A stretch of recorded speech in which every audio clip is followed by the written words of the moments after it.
इनका सादात वगैरह सादात जब वतन छोड़ा था तो हुसैन के पास 4 अली थे। फैसला हुसैन ने करना था किस अली को कहां लेके जाए। बिल आखिर हुसैन ने यह फैसला किया, एक अली मदीने छोड़ा जाए, एक अली मक्का छोड़ा जाए, एक अली करबला लेके जाया जाए और एक अली कूफे भेजा जाए। मोहम्मद इब्ने हनफिया को मदीने छोड़ा, अब्दुल्ला इब्ने जाफर तैयार को मक्का छोड़ा, मुस्लिम बिन अकील को कूफा भेजा, अकबर उस सज्जाद लेके हुसैन करबला जा। अकील का बेटा हुसैन का जानसार साथी, हुसैन का वफादार साथी। जब मौला हुसैन मक्का से सफर के लिए निकले, फरमाया मुस्लिम 12,000 खतूत अब तक मुझे पहुंच गए कूफा से। मुस्लिम मैं चाहता हूं कि आप कूफा जाएं और कूफा के हालात के बारे में मुझे आगाह करें। जैसा कूफा के खतूत हालात बता रहे हैं, अगर वैसे ही हालात हों मुझे बताना, मैं कूफा पहुंच जाऊंगा। लेकिन मुस्लिम मेरे जाने से पहले आप कूफा जाएं और कूफे वालों से अपने हाथ में मेरी बैयत लें। इतना कहना था, जनाब मुस्लिम बिन अकील ने सर झुका के हुसैन का हुक्म सुना। फरमाया मुस्लिम सवारी तैयार करें। मक्का में हुसैन का काफिला था। जनाब मुस्लिम खेमे से बाहर आए, बाहर अब्बास खड़े थे। हजरत अबुल फजल अब्बास को मुस्लिम ने देखा। फरमाया अब्बास, मुझे हुसैन मौला ने हुक्म दे दिया है, मैं कूफा जा रहा हूं। जनाब अब्बास देख के कहने लगे, जुर्रत के साथ जाइएगा, कूफा वालों को बताइएगा कि फर्जंद रसूल तन्हा नहीं, अली के बेटे साथ आ रहे हैं। जनाब मुस्लिम की आंखों में आंसू आए। जनाब अब्बास देख के कहने लगे, मुस्लिम अगर कूफे का सफर सऊबत दे रहा है तो मैं मौला हुसैन से कहूं आप यहां रुकें, मैं कूफा चला जाऊं। इतना कहना था, जनाब मुस्लिम ने अब्बास के मुंह पे हाथ रखा। फरमाया तू जाने की बात ना करना, तेरा हुसैन के साथ मुझसे ज्यादा होना जरूरी है। जब कहना तेरा हुसैन के साथ मुझसे ज्यादा होना जरूरी है। हजरत अब्बास का मुकालमा पढ़ना किताबों में, हजरत अब्बास देके कहते नहीं पिसरे अकील है, अकील का बेटा, आप भी मिसले शुजा हैं, आप भी मिसले शेर हैं, आपकी बहादुरी के किस्से भी पूरे अरब में है। इतना कहना था। मुस्लिम देखे थे, मैं बहादुर होने की वजह से नहीं कह रहा, मेरे रहने से वो हुसैन को आसरा होगा, तेरे रहने से ज़ैनब को आसरा है, तेरे रहने से अली की बेटियों को। अब्बास, आपका काफिले में साथ होना मुझसे ज्यादा जरूरी इसलिए है, आपका होना अली की बेटी के लिए जरूरी है। हाँ अब्बास, हो सकता है दोबारा आऊं या ना आऊं। अब्बास कोशिश कीजिएगा, अगर जंग के असहार बन जाएं तो सैयदादियों को मदीने हिफाजत के साथ छोड़ लेना। मुझे अब्बास हालात ठीक नहीं लग रहे। मौला अब्बास ने कहा क्या हुआ? फरमाया मैंने मक्का में जितनी देर क़याम किया मुझे मक्का के हालात भी ठीक नहीं लगे, हालात कूफा के भी ठीक नहीं है। हुक्म इमाम के सामने हमारा सर खम है, इमाम को कोई मशवरा दे नहीं सकता, इमाम की सिर्फ अताअत है। लेकिन अब्बास हालात बेहतर नहीं है, अब्बास हुसैन को अकेला ना छोड़ना। मौला अब्बास ने सफर की तैयारी, मौला मुस्लिम ने सफर की तैयारी मुकम्मल की। वहां आई जहां अब्बास की बहन रुकैया थी। रुकैया, मैं जा रहा हूं, हुसैन से विदा हो गया है। मुस्लिम अल्लाह के हवाले। मुस्लिम की आवाज़ जिंदा रहे तो मुलाकात, वरना ज़हरा की जगीर पे मिलेंगे। घर से शौहर जाने लगे तो क्या कहती हैं इज्जतदार बीवियां, सफर लंबा है, मैं रास्ते के लिए कोई चीज दूं, कुछ सामान की तैयारी करवाऊं। मक्का में हुजरे में और खैमे में है मुस्लिम और अब्बास की बहन रुकैया। मुस्लिम की आवाज आई, मैं जाना चाह रहा हूँ। रुकैया दे के कहती, अच्छा मैं आपकी सामान की तैयारी करूं। सामान की तैयारी का नाम आना था। वहां गई जहां जोड़ी सोई हुई थी। तड़प के कहती, आंखें खोलो बाबा जा। मुस्लिम की तैयारी करवाई, दो बेटे लाके मुस्लिम के सामने खड़े किए। देख के कहती है, दो मैं ले जाती हूं, दो आप ले जाए। हो सकता है कि हुसैन इकट्ठे मेरे चार कबूल ना करे, दो मैं हुसैन के रास्ते में दे दूंगी, दो आप अली वलीउल्लाह के रास्ते में दे दीजिए। अब उस लम्हे चार बेटे मक्का में मौजूद। कितना मुश्किल था। दो को मां विदा कर रही थी, दो को बाप विदा कर रहा था। हाय लाहौर वाली मलका, तेरी किस्मत, या चारों मां के साथ रहते या चारों बाप के साथ रहते। दो की जुदाई मुस्लिम ने बर्दाश्त की, दो की जुदाई रुकैया ने बर्दाश्त की। अल्लाह के हवाले जोड़ी को साथ लिया। जनाब मुस्लिम आज़म सफर हुए। कूफा में मुस्लिम का बहुत लंबा मजमून, अगर फजाइल में भी पढ़ता तो 45 से 50 मिनट है। जनाब मुस्लिम का कूफा उतरना, रस्ते के हालात। जनाब मुस्लिम एक दफ़ा निकल के मक्का से फिर वापस पलटे हैं, फिर वापस आ गए, फिर इमाम हुसैन से इजाज़त ली है। मौलाना फरमाया, मुस्लिम क्यों वापस आ गए हो? कहता, रस्ते में गया हूँ, मेरा दिल घबरा रहा है, मुझे ऐसे लगता है दोबारा आपसे मुलाकात नहीं होनी, मैं दोबारा फिर आपसे मिलने के लिए आ गया हूँ। रस्ते से एक दफा जनाब मुस्लिम वापस पलटे, फिर हुक्म इमाम के साथ गए। रस्ते में किन किन हालात से जनाब मुस्लिम को सामना करना पड़ा, ये तफसील। जनाब मुस्लिम पहुंच गए कूफा। मुख्तार बिन अबू उबैदा के घर में क़याम, फिर सुलेमान बिन सुरद खजाई के घर में क़याम। मुख्तलिफ जगहों पर जनाब मुस्लिम क़याम करते रहे। मुस्लिम के आने की खबर कूफा पहुंच गई। पहली रात कूफा वालों ने ऐलान किया, 10,000 लोगों ने पहली रात बैत। अगले दिन 18,000, दूसरे दिन 30,000, 40,000। रोजाना इतने अफराद मुस्लिम के हाथों पे बैत कर रहे हैं। खबर पहुंच गई शाम। अली का बेटा, अकील का लाल, हुसैन का सफीर कूफा पहुंच गया है। हजारों अफराद कूफा में, मस्जिद कूफा में बैठ के मुस्लिम की बैत करते हैं। मुस्लिम छुप के नहीं, अब खुल्लम खुल्ला बैत कर रहा है। मस्जिद कूफा में मुस्लिम नमाज पढ़ाता है, पीछे हजारों मुस्लिम के नमाज पढ़ते हैं। इसने का कूफे का गवर्नर, उनका नुमान इब्ने बशीर, इसने का माजूल करो। बसरे का गवर्नर इब्ने ज़ियाद, उसे फौरी तौर पे कूफे भेजो। उसे कहो कि कूफा अपने कंट्रोल में ले, नुमान को वहां से माजूल करे। जितनी जल्दी हो सके मुझे हुसैन के सफीर का सर भेजे। ये मलाउन इब्ने ज़ियाद बसरा का गवर्नर, बसरा का हाकिम था। इसने फौरन वक्ती चार्ज लिया। ये कूफा पहुंचा रात की तारीकी में। इसने पहुंच के अपने मुखबरों के जरिए से कूफे के हालात का मुतालिया किया।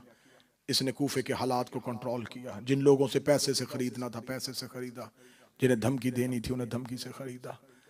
इसने गलियों में मुखबर, बाजारों में सिपाही और फौज तैनात कर दी। कूफे की मरकजी मस्जिद में ऐलान हो गया, कोई घर से बाहर नहीं निकलेगा, कोई बाजार में खरीदो फरोख्त के लिए किसी दुकान पे खड़ा नहीं होगा। कूफे के हालात यकदम बदल गए। कर्फ्यू का समा हो गया। अब मुस्लिम और मुस्लिम के मानने वाले घरों में हो गए, अकेले घरों में मुस्लिम। अब जनाब मुस्लिम कभी किसी के घर में रुकते हैं, कभी किसी के घर में रुकते हैं। एक घर में मुस्लिम जाता है, खबर आती यहाँ फौज आने वाली है। मुस्लिम वहां से निकलते हैं, दूसरे घर में चले जाते हैं। वहां पहुंचते हैं, पता चलता है यहाँ भी छापा, यहाँ भी फौज। मुस्लिम तीसरे घर, चौथे घर, पांचवें घर, आखिर कूफा में घर खत्म हो गए।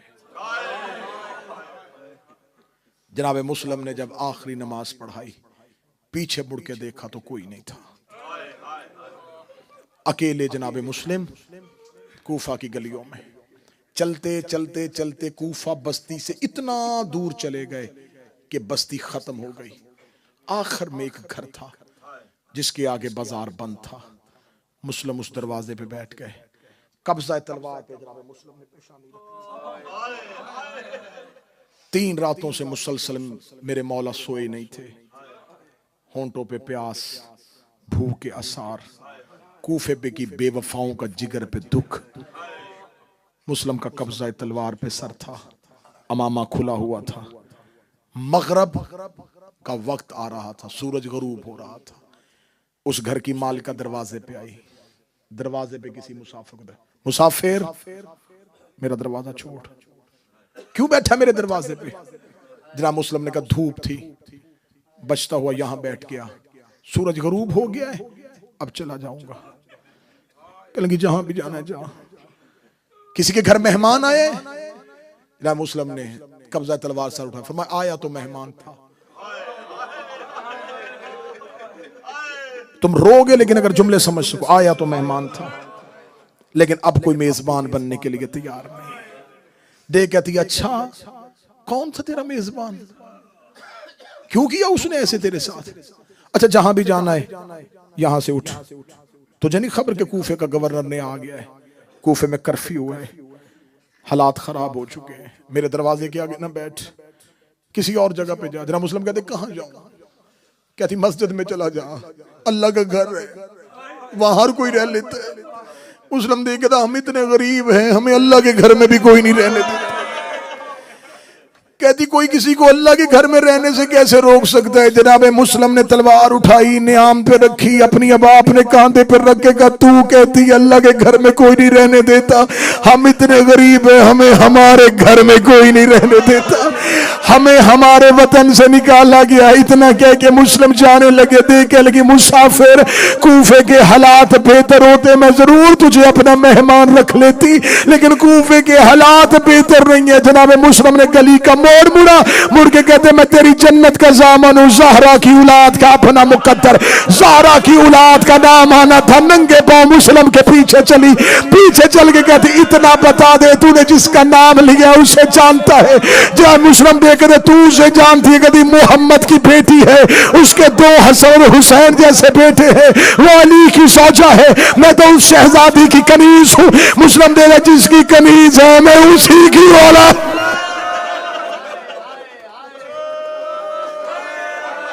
अगर तू ज़हरा को जानती है तू अली को जानती है?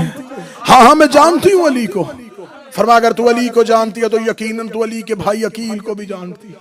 कहती हाँ हाँ वो माहिर इल्मुल अंसाब, वो शुजा अबू तालिब का बेटा। फरमाया अना मुस्लिम इब्ने अकील, मैं उसी अकील का बेटा मुस्लिम हूँ। कदमों में गिर गई। मौला जो जसारत की उसकी माफी। बिस्मिल्लाह कनीज का घर हाजिर है। दरवाजा खोला, इतना लंबा मजमून है, मैं कोशिश कर रहा हूं जितना मुख्तसर करूं। घर ले आई, जनाब मुस्लिम घर आए। मौला जमीन पे बैठी, मेरे घर में कोई इतनी आला जगह नहीं है जहां मैं आपको बिठाऊं। मौला फरमाते सिर्फ एक रात बसर करूंगा अगर किसी ने करने दी। मौला शरबत बनाओ। फरमाया पानी पिलाओ। पानी पिया, वजू किया। जनाब मुस्लिम ने मुसल्ला इबादत बिछाया। जनाब मुस्लिम ताकि बातें इलाहिया में मसरूफ हुए। मुसल्ले पे रो रहा था अकील का बेटा, या इसके मलआन बेटे को खबर हो गई। इसने दरबार में जाके बताया जिसे ढूंढ रहे हो वो हमारे घर में आ गया है। फौजें तौआ के घर की जानब दौड़ी। मुस्लिम मुसल्ला इबादत पे थे। कूफे की गलियों में घोड़ों के टापों का शोर आया, तलवारों के चटकने की आवाज आई। जनाब मुस्लिम ने मुसल्ले के नीचे से अपनी तलवार खींची। तलवार खींच के मुस्लिम ने जंग का सामान तैयार करना शुरू किया। तो वह आके सामने खड़ी होकर कहती मौला जब तक मेरे घर में है तब तक अमान है। मौला मैं खुद दरवाजे पे चली जाऊंगी। मौला मैं किसी को अंदर नहीं आने दूंगी। मौला तू बाहर न जाना। मौला तू अकेला है ये ज्यादा है। मौला तू तन्हा है ये फौजें ज्यादा है। मौला कूफे का हाकिम बड़ा जालिम है। मौला आप बाहर न जाइएगा। ये है हाशमियों की शराफत। जनाब मुस्लिम ने सर झुका के कहा, तूने मुझे चंद लम्हे मेहमान रखा, मैं तेरी जन्नत का सामन हूं, मैं क़यामत वाले दिन जनाब ज़हरा से तुझे अजर लेके दूंगा।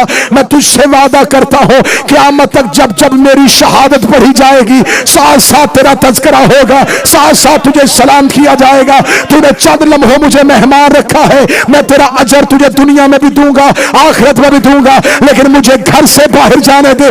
देख कभी मैं जन्नत के लालच में तुझे मेहमान रखा था, मैं दुनियावी लालच में तुझे अपने घर लेके आई थी। मुझे खुशनुदी चाहिए मोहम्मद की बेटी की, अपनी आंखों के सामने तुझे मरता देख नहीं सकती। फरमाया तू आंखों के सामने मुझे मरता नहीं देख सकती, मैं अपनी आंखों के सामने तेरे घर में सिपाही नहीं देख सकता, तेरे घर में फौज नहीं देख सकता। ए मुसलमान, तूने कूफे में तोवा के घर में सिपाही नहीं आने दिए थे, शाम गरीबा शिमर 300 का दस्ता लेके ज़ैनब के खेमे में।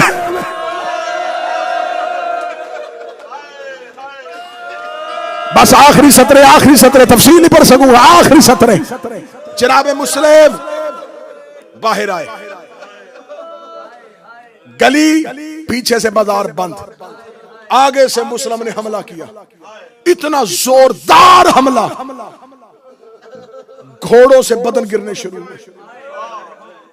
लड़ते लड़ते कूफे की आखिरी गली से, किताबें कहती हैं कि कूफे के मरकजी सदर चौक तक मुस्लिम पहुंचे।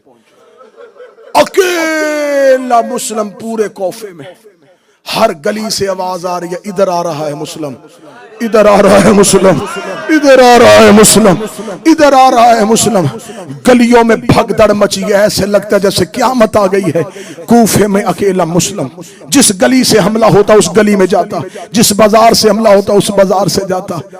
बार बार दरबार में इब्ने ज़ियाद को जाके दौड़ता हुआ कासद कहता, और लश्कर भेज, और लश्कर भेज, और लश्कर। इसने पहले 100, फिर 300, फिर 500, 1000 का दस्ता भेजते हुए इसने खत लिखा।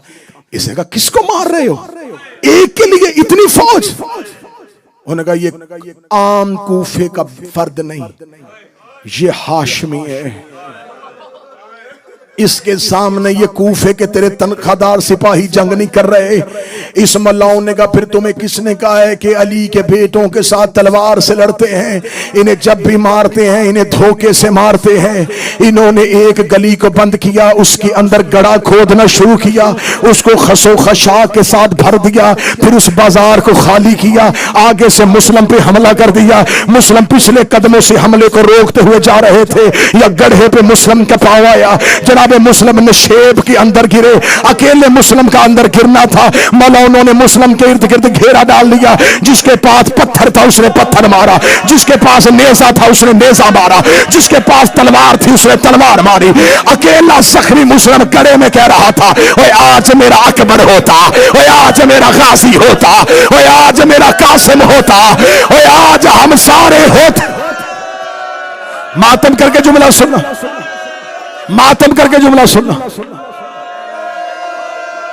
आज मेरा गाजी होता, आज मेरा अकबर होता। इन्होंने जख्मी जनाबे मुस्लिम को गड़े से निकाला। हालत क्या थी? जख्म इतने आ गए थे, अबरू कट गया था, होंठ कट गया था, चेहरे पे नेजे की अन्नियों के निशान थे, सीने पे तीरों के पत्थरों के जख्म थे, सर से लेके पांव तक लहू में भरा हुआ मुस्लिम जब बाजार में बाहर आया, गड़े से निकलने के बाद किसी की जुर्रत नहीं हो रही आगे बढ़ के मुस्लिम के हाथों में रस्सियां पहनाए। इन्होंने दूर से खड़े होकर नेजे के साथ रस्सियां फेंकी, कहने लगे हम दूर से कत्ल कर सकते, रस्सियां पहन, हम तुझे बाजार में लेके जाना चाहते। मुस्लिम के हाथों में रस्सियां डाली। मैंने तारीख से पढ़ा है, कैदी था, 1500 सिपाही गिरफ्तार करने आए थे, कोई करीब नहीं था, लंबी रस्सियों के साथ अकेले मुस्लिम को लेके आ रहे थे। दूर थे रस्सियों की जिनके हाथों में थी, अकेला मुस्लिम कूफे के बाजार में आ रहा था। कूफे के मरकजी दरवाजे से मुस्लिम का गुजर होया, कूफे के मरकजी दरवाजे में एक बूढ़ा सिपाही खड़ा था। उसने फौजों का खौफ देखा और मुस्लिम का इत्मीनान देखा। देखा था ये होती है हाशमियों की गैरत। कुर्बान जाऊं अली के बेटो तुम्हारी जुर्रत पे। जख्मी भी है, अकेला भी है, कैदी भी है, किसी की जुर्रत नहीं हो रही कि रस्सियां पहना के भी पास आ जाए। इसे कहते हैं हाशमियों की गैरत। वो जब तक था वो मुस्लिम का कसीदा पढ़ता रहा। 2 महीने 10 दिन के बाद उसने इसी दरवाजे से हुसैन के सज्जाद को आते हुए देखा। सज्जाद की गर्दन झुकी हुई थी। कोई दाएं से धक्का दे रहा था, कोई बाएं से धक्का दे रहा था, कोई दाएं से गिराता था, कोई बाएं से गिराता था। वही बूढ़ा करीब आया, आके कहने लगा मैंने चंद महीने पहले यहां से मुस्लिम को जाते हुए देखा था। उसके हाथों में लंबी रस्सियां थी, कोई उसके करीब नहीं आ रहा था। तू अली का बेटा है, तू हुसैन का बेटा है, तू इमाम है, तू इतनी गुर्बत में क्यों आ रहा है? सज्जाद की आवाज आई, तूने इंसाफ नहीं किया। मुस्लिम अकेला आया था, मेरे साथ अली की बेटियां, मेरे साथ हुसैन की बहनें, मेरे साथ गरीब की बेटी। हाय हुसैन के करो, मेरे साथ हैं हुसैन की बहनें। 2 मिनट और देना। जख्मी जनाब मुस्लिम को इस मलाउन के सामने लाके खड़ा किया गया। बादशाहजादी फुर्सा कबूल करे।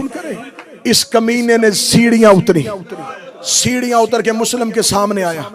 जनाब मुस्लिम के हाथों में हथकड़ियां, पांव में रस्सियां, गर्दन में रस्सियां, अबरू कटा हुआ, होंठ कटा हुआ, सर जख्मी, चेहरा जख्मी। ये करीब आके कहने तूने मुझे सलाम क्यों नहीं किया? जनाब मुस्लिम ने लहू भरा हुआ चेहरा उठाया, कहने लगा मुझे अमीर कह के सलाम कर, मुझे अमीर कह। मुस्लिम की आवाज आई, मां अमीर सवाइल हुसैन, मेरा कोई अमीर नहीं। अब मैं क्यों आहिस्ता हुआ था, मैं क्यों रुका था, मैं क्यों आहिस्ता पढ़ रहा था कि अगला जुमला अगर किसी के दिल में हुसैन की कब्र है तो वो तैयार रहे। जब मुस्लिम ने कहा कि ला अमीर सवाइल हुसैन, मेरा कोई अमीर नहीं है सिवाय हुसैन के, गाजी के अलम की कसम है, मुस्लिम के हाथ रस्सियों में थे। इस कमीने ने मुस्लिम के चेहरे पे तमाचा मारा। इधर मुस्लिम के चेहरे पे तमाचा आया, उधर हुसैन घोड़े की सीन पे रुक गए। आवाज आई, अब्बास हम गरीब हो गए। हुसैन मंजिले शौक पे थे, हुसैन की सवारी मंजिल पे रुकी। हुसैन की आवाज आई, मुस्लिम तूने दुश्मन के दरबार में मुझे अमीर कहा है, ज़ारा का गरीब वादा करता है क़यामत तक दुनिया मुझे गरीब हुसैन कहेगी, तुझे अमीर मुस्लिम। तूने दुश्मन के दरबार में मुझे अमीर कहा।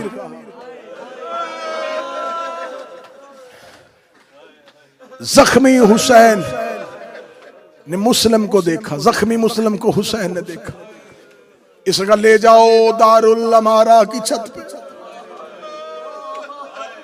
कूफे के लोगों को बाजार में इकट्ठा करो, कूफे की मरकजी मस्जिद में ऐलान करवाओ, जिसका जमल और सफीन में अली ने मारा था। कोई 150 मारे थे अली ने, हजारों मारे थे अली ने। जिसका जमल और सफीन में, नहरवान में, बदर ओहद में अली ने मारे। आओ दारुल अमारा के नीचे हम हाशमियों से बदला का आगाज करने लगे। ये करबला का पहला कत्ल, ये करबला की कहानी का पहला लहू। अगले 1 मिनट के बाद पढ़ने लगा मैं करबला का पहला लाशा, मैं पढ़ने लगा हूं करबला का पहला जनाजा। दारुल अमारा की बुलंदी पे जनाबे मुस्लिम थे। जनाबे मुस्लिम ने दाएं बाएं देखा, सिपाहियों से देखे, कुछ वसीयतें हैं, किसके हवाले करो? उसका गवर्नर से इजाजत लेके फिर सुनेंगे। इजाजत मांगी, उसने कहा दी इजाजत, सुनो क्या वसीयत है। जब मुस्लिम की आवाज आई, कूफे में मेरे ऊपर कुछ कर्जा है, मेरी जिर्रा मेरा घोड़ा बेच के मेरा कर्जा अदा कर देना, जो पैसा बच जाए वो गरीबों की राह में तकसीम कर देना। उसने कहा कोई दूसरी वसीयत? फरमाया दूसरी वसीयत यह है कि मुझे पानी पिलाया जाए। इसने कहा तीसरी वसीयत? फरमाया तीसरी वसीयत तुमने मानी नहीं है लेकिन मैं करता हूं। उन्होंने कहा मानेंगे तो कर। फरमाया तीसरी वसीयत है कोई तेज रफ्तार घोड़ा सवार कासद बना के भेजो, हुसैन से जाके कह बहने लेके कूफे ना आना, बेटियां लेके कूफे ना आना, क्योंकि मुझे जाते हुए कहा था कि मुस्लिम मुझे कूफे के हालात से आगाह कर देना। मैंने खत लिख दिया था कि कूफे के हालात बेहतर है, कोई जाके बता दे कि कूफे ना आना। इधर इतना कहना था, हंस के कहने लगे हम पागल हैं, हम हुसैन को आने से रोके, हम उसे भी ऐसे मारेंगे जैसे तुझे कूफे बुला के मारा है। इतना कहना था, गरीब मंजिले शौक पर रुका। हवा को हुसैन ने हुक्म दिया, फरमाया मुस्लिम के कान में जाके मेरी आवाज पहुंचा। मुस्लिम के कान में हुसैन की आवाज आई, मुस्लिम मैं बहने लेके करबला जा रहा हूं, मैं बेटियां लेके करबला जा रहा हूं। जनाबे मुस्लिम का सर बुलंद था। जलाद ने आके तलवार मुस्लिम की पुश्त गर्दन पे रखी, पुश्त गर्दन पे रख के तलवार को जोर दिया, कहता गर्दन झुका। मुस्लिम की आवाज आई, हम सिवाय अल्लाह के किसी को नहीं झुकते। इस जगह गर्दन झुका, मैं वार करूं। मुस्लिम की आवाज आई, तू वार कर, ये गर्दन सिवाय अल्लाह के किसी को न झुकेगी। सादात हो गैर सादात मुझे माफ कर देना। इस मलाउन ने वार किया, तलवार की नोक पे मुस्लिम का सर लिया। इसने मुस्लिम का लाशा कूफे के बाजार में फेंका, इसने मुस्लिम का सर कूफे की गलियों में फेंका। इधर मुस्लिम का सर कूफे के बाजार में आ रहा था, मुस्लिम का लाशा दारुल अमारा की बुलंदी से आ रहा था। या हुसैन घोड़े की जीन से जमीन पे आए, हुसैन का हाथ जिगर पे आया। अब्बास ने कदमों पे हाथ रखे, रखेगा मौला क्या हुआ है? फरमाया अब्बास मेरी उंगलियों के दरमियान थे। अब्बास कहता कोई दारुल अमारा की छत में कोई कटा हुआ लाशा जमीन पे आ रहा है। आवाज आई, पहचान ये कौन है? अब्बास ने रेत उठा के सर पे डाली। आवाज आई, मौला मेरी रुकैया उजड़ गई, ओ मेरा मुस्लिम मारा गया। 10 सेकंड 10 सेकंड। अब्बास मुंह के बल जमीन पे गिरे। आवाज आई, मौला ये तो मेरा मुस्लिम है, मौला तुझे तेरी मां का वास्ता मुझे एक बार कूफे पहुंचा। हुसैन रो के कहते मुस्लिम को गिरने हैं, तू कूफे जाके क्या करेगा? आवाज आई, परदेश में लाश उठाऊंगा, बेवतन है इसका जनाजा उठाऊंगा। हुसैन की आवाज आई, अब जरा जमीन पे देख। अब्बास की आवाज आई, मौला उंगलियां हटा ले। एक काले बुर्गे वाली बीबी अपनी चादर फैला के रो के कह रही है, आओ मेरे हुसैन का सफीर, आओ मेरे गरीब का वकील।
हुसैन